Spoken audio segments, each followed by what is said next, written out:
From 2026 to 2032, the NBA could see one of its biggest arena shifts in years, with new buildings, massive renovations, and entire entertainment districts being planned across the league. Some teams are building entirely new homes. Others are staying where they are, but putting hundreds of millions of dollars into major renovations. And in several cities, these projects are not just about basketball.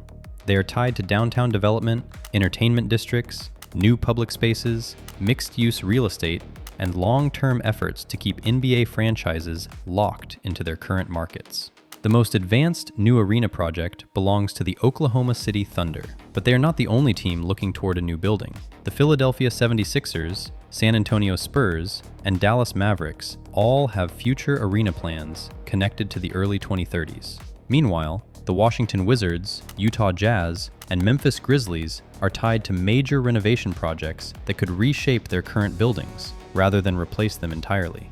So today, we're looking at the future NBA arena projects currently being built, prepared, planned, or positioned between now and 2032. The first project is the Oklahoma City Thunder's future home, Continental Coliseum. This is the clearest example of a future NBA arena currently moving forward. The Thunder's new downtown arena is targeted to open in late summer 2028, in time for the 2028-29 NBA season. The building will replace Paycom Center as the long-term home of the franchise and is designed to secure the Thunder's future in Oklahoma City for decades. The new arena has already received its official name through a 15-year naming rights partnership with Continental Resources. That name, Continental Coliseum, gives the project a much more defined identity than many future arena plans, which often remain nameless until later in development. The arena is expected to cost around $900 million. Oklahoma City voters previously approved public funding for the project, and the Thunder have committed their own contribution as part of the agreement. The larger goal is to create a modern NBA venue that can compete with newer arenas around the league, while also bringing major concerts, events, and sports programming to downtown Oklahoma City. This project also reflects how much the Thunder's position has changed since the franchise first arrived from Seattle in 2008. Paycom Center helped establish Oklahoma City as an NBA market, but it was not originally built as a long-term, top-tier NBA arena by today's standards. The new building is meant to solve that issue. By 2028, if the timeline holds, Oklahoma City will have one of the newest arenas in the NBA. For a small market team, that matters. A modern arena affects premium seating, sponsorships, event revenue, fan amenities, player facilities, broadcast infrastructure, and the overall value of the franchise. Of all the projects on this list, Continental Coliseum is the one that should be treated as the main headline. The second project is the Philadelphia 76ers' planned new arena in South Philadelphia. This one has already gone through a major change. The Sixers originally pushed for a Center City arena called 76 Place at Market East. That proposal became one of the most debated arena projects in the country, especially because of concerns from nearby Chinatown residents, business owners, and community groups. But in early 2025, the Sixers changed direction. Instead of continuing with the Center City plan, Harris Blitzer Sports and Entertainment and Comcast Spectacor announced a 50-50 joint venture to build a new arena in South Philadelphia. The project would keep the Sixers within the city's existing sports complex area, alongside the Phillies, Eagles, and Flyers. This new arena is expected to be shared by the 76ers and the Flyers, replacing the current Xfinity Mobile Arena as the long-term home for both franchises. Comcast will also hold the naming rights to the future building, though the final arena name has not been announced yet. The project is currently slated for the 2031-32 season, which lines up with the end of the Sixers' current lease arrangement. That makes this one of the most important long-term arena plans in the NBA, even though construction has not started yet. What makes the Philadelphia project interesting is that it is not only about replacing an old arena. Xfinity Mobile Arena opened in 1996, so by the early 2030s, it will be roughly 35 years old. That is not ancient by sports venue standards, but NBA and NHL arenas have changed dramatically since the mid-1990s. Modern teams want larger premium areas, better clubs, more flexible event spaces, upgraded food and beverage operations, improved back-of-house infrastructure, and stronger connections to surrounding development. The South Philadelphia location already has the advantage of being part of an established sports district, but the future arena would be designed around the business model of the 2030s rather than the 1990s. The third project is the San Antonio Spurs' proposed new downtown arena. The Spurs currently play at Frostbank Center, which opened in 2002. It has served the franchise during one of the most important periods in team history, but the building is located east of downtown and does not offer the same kind of central entertainment district model that many teams are now chasing. San Antonio's future arena plan is tied to a larger downtown development effort known as Project Marvel. The arena itself has been estimated around $1.3 billion, with Spurs Sports and Entertainment expected to contribute $500 million and cover cost overruns. Public funding would involve contributions from Bexar County and the City of San Antonio, with the county's share tied to visitor tax funding. The arena is expected to be located at or near the former Institute of Texan Culture's site. The timeline is longer than Oklahoma City. Based on public discussion, design work could continue into 2029, with construction beginning after that. A substantial completion target has been discussed for the first half of 2032, with a possible soft opening later that year. That makes the Spurs project one of the most important NBA arena stories between now and 2032, but also one of the more complicated. It is not only a sports venue, it is part of a much larger civic plan involving convention facilities, hotels, public space, infrastructure, and redevelopment. For San Antonio, the arena question is also tied to the long-term economics of keeping the Spurs competitive in a smaller NBA market. The franchise has 5 championships, a strong identity, and one of the most important young players in the league, but the business side of the NBA keeps changing. A downtown arena could give the team a stronger event platform and a larger mixed-use district around it. The key detail is that this is still a developing project. It is not under vertical construction yet. The fourth project is the Dallas Mavericks' planned new arena and entertainment district in North Dallas. This is one of the newest major developments on the list. The Mavericks have selected the former Valley View Mall site in North Dallas for a proposed new arena district. The site is about 104 acres and sits roughly 10 miles north of downtown Dallas. The Mavericks currently play at American Airlines Center, which opened in 2001 and is shared with the NHL's Dallas Stars. Their current lease expires in July 2031, which gives the team a clear deadline. The organization wants its next arena ready around the end of that lease period, setting up a possible move after the 2030-31 NBA season. The new project is expected to be much more than an arena. It is being positioned as a mixed-use entertainment district, with restaurants, public green space, attractions, and other development surrounding the building. Reports have also linked the broader plan to a team headquarters, a practice facility, a hotel, and a smaller theater-style venue. This project is important because it could move the Mavericks away from downtown Dallas after decades of playing in or near the city's core. Reunion Arena opened in downtown Dallas in 1980, and American Airlines Center continued that downtown presence beginning in 2001. A North Dallas arena would shift the team into a different type of sports real estate model. It also raises questions about the future of American Airlines Center. If the Mavericks leave, and the Stars also pursue another arena option, downtown Dallas could eventually lose both of its major arena tenants.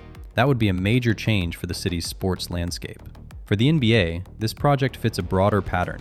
Teams are increasingly interested in controlling or heavily influencing the land around their arenas. The game night revenue is still important, but the bigger opportunity is often the district around the building. The Mavericks plan is not as far along as Oklahoma City's, but it now has a selected site and a lease deadline. The fifth project is the Capital One Arena transformation in Washington, D.C. This is not a brand new arena, but it is a major NBA arena rebuild. Capital One Arena opened in 1997 and is home to the Washington Wizards and Washington Capitals. For a period, the long-term future of the teams in D.C. was uncertain, with Monumental Sports and Entertainment exploring a potential move to Northern Virginia. But after a new agreement with the district, the teams are staying in Washington, and Capital One Arena is now going through a major transformation.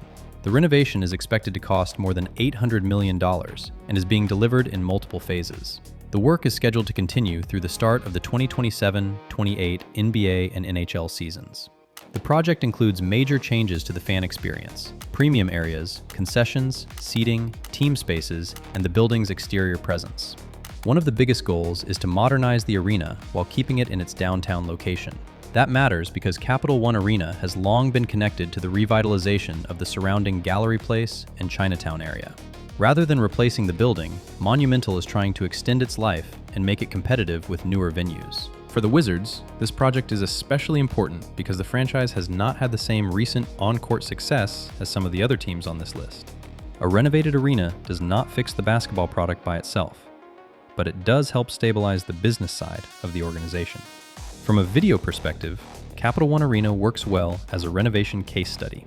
It shows the other path teams can take when a new arena is either too expensive, too politically difficult, or unnecessary because the location is still valuable.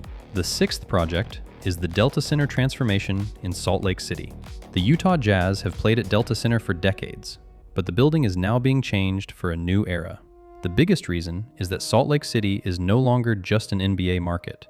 It is also an NHL market, and the arena has to serve both the Jazz and Utah's NHL franchise. The renovation is a multi-year transformation designed to make the building work better for basketball, hockey, concerts, and major events.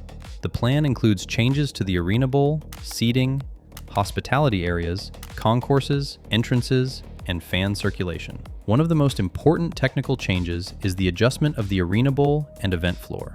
The renovation plan calls for the bowl to be elongated and the event floor to be raised in order to better accommodate both NBA and NHL configurations. That is a major issue because arenas built primarily for basketball do not always translate cleanly to hockey sightlines. Future phases also include terrace-style seating, suspended gondola-style viewing areas, reconfigured seating, updated concourses, improved food and beverage areas, expanded social spaces, and a redesigned main entrance. The project is scheduled to continue through 2027.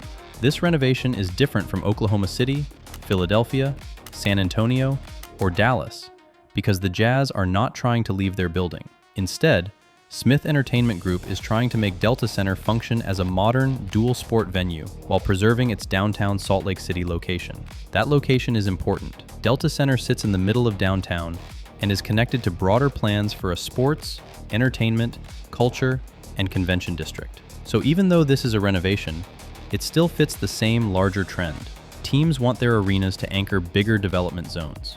For the Jazz, this project keeps the building relevant. For Utah's NHL franchise, it gives the team a better long-term home. And for Salt Lake City, it strengthens the downtown arena district at a time when the city is becoming a bigger player in major sports and events. The seventh project is the Memphis Grizzlies and FedExForum. This one is more of a watch list project than a confirmed new arena. FedExForum opened in 2004, which makes it newer than several NBA buildings, but the economics of arenas move quickly. By the late 2020s, the building will be around 25 years old, and the Grizzlies' long-term lease situation has made renovations a major topic. Reports have pointed to a plan involving roughly $550 million in renovations to FedExForum, along with an understanding around a long-term agreement to keep the Grizzlies in Memphis beyond the 2028-29 NBA season. That matters because Memphis is one of the NBA's smaller markets. Keeping the Grizzlies long-term requires more than just having an arena that can host games. The building has to keep up with premium seating, sponsorship opportunities, event operations, player spaces, and fan expectations. A $550 million renovation would be significant. It would not create a new arena, but it could reshape the building enough to extend its useful life and avoid a much larger replacement project. Compared with the other projects on this list, FedExForum has fewer final details available. That is why it should be framed carefully. It is not the same as Oklahoma City's Continental Coliseum. It is not as defined as the Mavericks North Dallas site or the Sixers South Philadelphia plan, but it is still part of the NBA's larger arena cycle. The Grizzlies' future in Memphis is closely tied to what happens with FedExForum. If the renovation plan moves forward, it could keep the franchise in place while giving the arena another generation of use. If talks stall, the building and lease situation could become a bigger issue by the end of the decade. So from 2026 to 2032, the NBA's arena future is not moving in one direction. Oklahoma City is building a new downtown arena that could open in 2028. Philadelphia is preparing a new shared arena in South Philadelphia for the early 2030s. San Antonio is planning a new downtown arena as part of a much larger development district. Dallas is preparing to move the Mavericks into a new North Dallas arena district after their current lease ends in 2031. Washington is rebuilding Capital One Arena while keeping the Wizards downtown. Utah is transforming Delta Center into a modern, dual-sport venue. And Memphis is working through a major renovation plan that could keep the Grizzlies at FedExForum long-term. Some of these projects are already under construction. Some are still in planning. Some are new buildings. Others are major renovations. But together, they show where the NBA is heading. The modern NBA arena is no longer just a place where a team plays 41 regular season home games. It is a business platform, a real estate anchor, an entertainment venue, a premium hospitality product, and in many cities, the center of a much larger district. By 2032, the NBA arena map could look very different. Oklahoma City may have one of the league's newest buildings. The Sixers and Flyers may be in a new South Philadelphia arena. The Spurs could be downtown. The Mavericks could be in North Dallas. Washington and Utah could have fully transformed existing venues. And Memphis may have a renovated FedExForum designed to keep the Grizzlies in place for years to come. That is why this next wave of NBA arena projects is worth watching. It is not just about new scoreboards, seats, and suites.